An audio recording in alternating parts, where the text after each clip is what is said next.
Le forum sera organisé en 3 journées, le lundi 24, le mardi 25, le mercredi 26. Remercier Dieu de nous avoir permis de nous réunir ce soir et de pouvoir vous dire quelques mots sur cet événement qui arrive. Tout le monde s'accorde pour dire que les entreprises évoluent dans un environnement qui est assez complexe.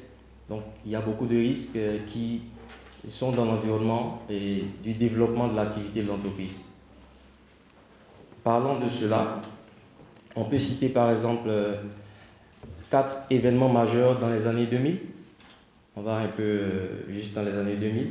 On peut parler par exemple du bug de l'an 2000, qui était quelque chose qu'on pouvait par exemple prévoir et essayer de développer des attitudes pour anticiper tout ce qui est mauvaise surprise à ce niveau. Le deuxième événement dont je veux parler, c'est l'attentat du 11 septembre 2001. À la suite de cet événement également, il y a eu certainement des dispositions qui ont été prises à ce niveau pour éviter que de tels actes se répètent sans qu'on ait pu prendre des dispositions qu'il fallait. Le troisième élément que je vais citer, il y a eu une explosion d'une usine AZF à Toulouse. C'était également en 2001. Cela a emmené également les entreprises qui exercent dans ce même domaine à adopter une nouvelle attitude qu'ils n'avaient pas auparavant. Le dernier élément, il s'agit de 2 sociétés qui ont fait faillite. Là, ce sont des sociétés américaines. On parle d'Enron et également de WorldCom qui ont eu à déposer leur dossier, donc qui ont subi le coup de la faillite suite à des choses qui n'étaient pas prévues. C'est-à-dire qu'il n'y a pas eu des attitudes pour prévenir le risque de faillite à ce niveau. Donc ce sont des éléments, des exemples majeurs auxquels on peut ajouter, même dans notre quotidien, parce que nous pensons que la gestion de risque se fait même par des particuliers. Je prends par exemple le cas du paludisme. Donc un individu qui a le temps de pomper de l'insecticide dans sa maison, installer une moustiquaire imprégnée, sans le savoir, est en train de développer une attitude pour prévenir le risque que le paludisme puisse atteindre lui, elle, cette personne, ou également un membre de sa famille. Donc dans notre quotidien, nous avons eu également le cas de la maladie Ebola. Donc automatiquement, les gens ont développé des attitudes en évitant de saluer parce qu'elles voulaient préserver leur vie. Donc nous pensons que la gestion des risques est le quotidien. Et au niveau des entreprises, c'est un peu plus pertinent parce que cette entreprise qui est née a besoin de se développer et d'être performante. Et c'est à ce niveau que le risk management intervient pour aider l'entreprise dans sa performance. Au niveau du deuxième point, donc parlant du risk management, je pense qu'on aura l'occasion de beaucoup en parler, même au forum. On ne va pas s'attarder là-dessus, on va parler du RIMRAE. Qu'est-ce que c'est le RIMRAE? On l'a dit, c'est le réseau, c'est un réseau ivoirien pour le management des risques. Et c'est une association qui est née en février 2016. Notre siège provisoire se trouve à Abidjan Plateau.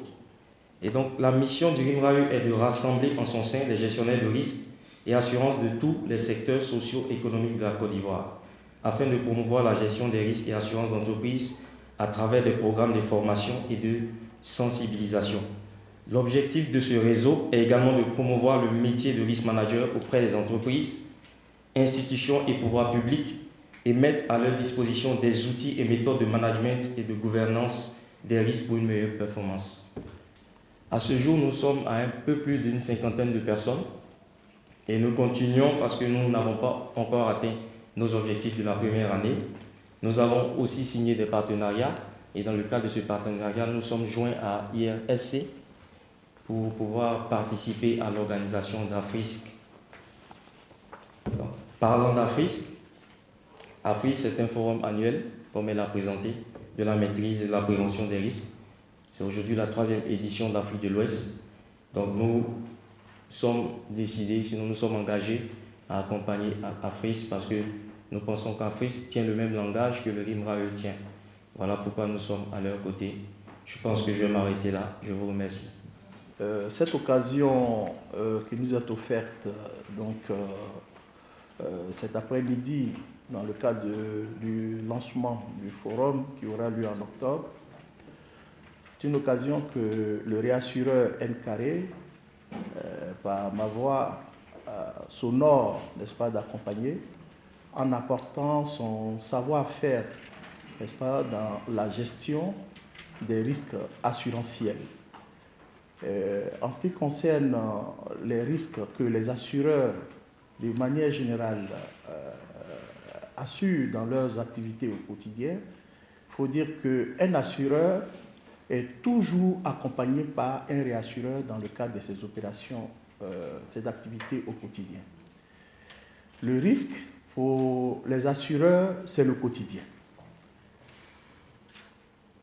C'est pour les banquiers une opportunité, n'est-ce pas, d'éviter les risques, et en même temps, pour les assureurs, quand il n'y a pas de risque, il n'y a pas d'assurance.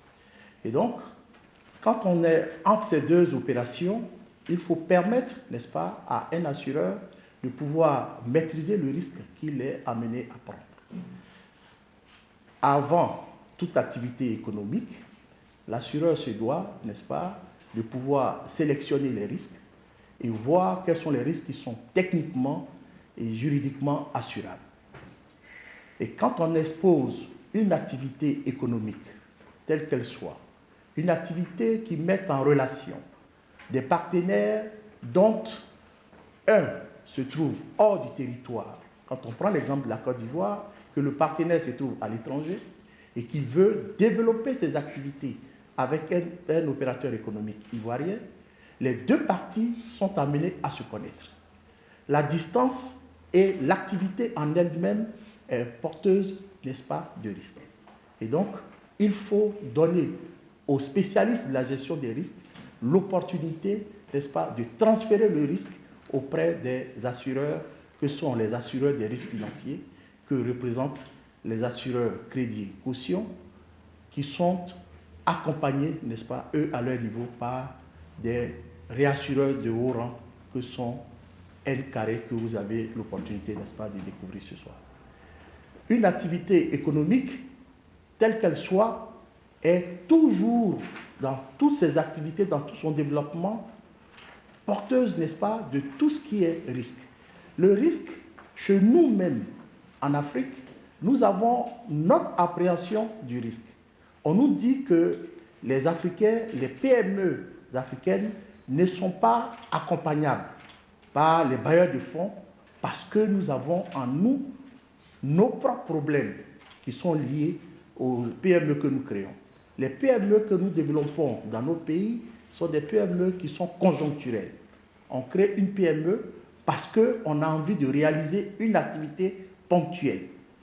L'absence de pérennité de nos opérations, cette absence-là est en elle-même porteuse de risques.